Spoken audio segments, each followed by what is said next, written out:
All I'm asking you to do is grow up. It's not hard. You think before you act, and you think before you speak. And when you do that, good things happen. Yeah, I'm down. I'm okay with that. But I've told you this before, when you have cancer, what do? You cut it out or it's going to kill you. There are certain people in your life that are like that. They're just your polar opposites.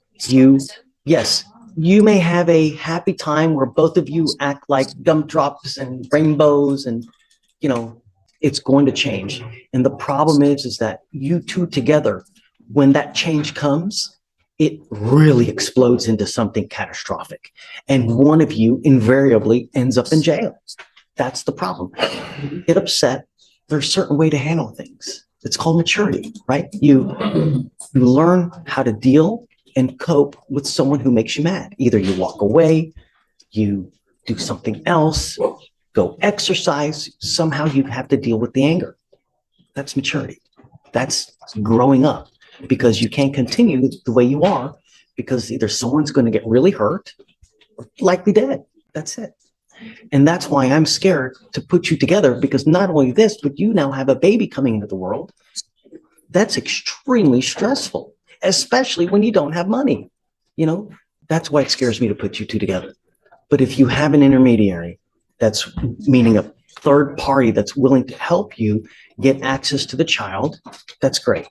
The only other thing I'm going to tell you is that there are certain ways for you to be able to get definitive access to that child, meaning a court order. First you establish that you're the father. After that, you get visitation and custody, so that if that other person tries to play games with you, you can either have them held in contempt, they can be jailed, fined if they start to play games. That's something else that you need to look into, because it very well may happen in the future. So that way you are protected and you don't have to take matters into your own hands. Do you understand, Mr. Craig? All I'm asking you to do is grow up. It's not hard. You think before you act, and you think before you speak. And when you do that, good things happen. So now, what about the bond amount, Ms. Jewett?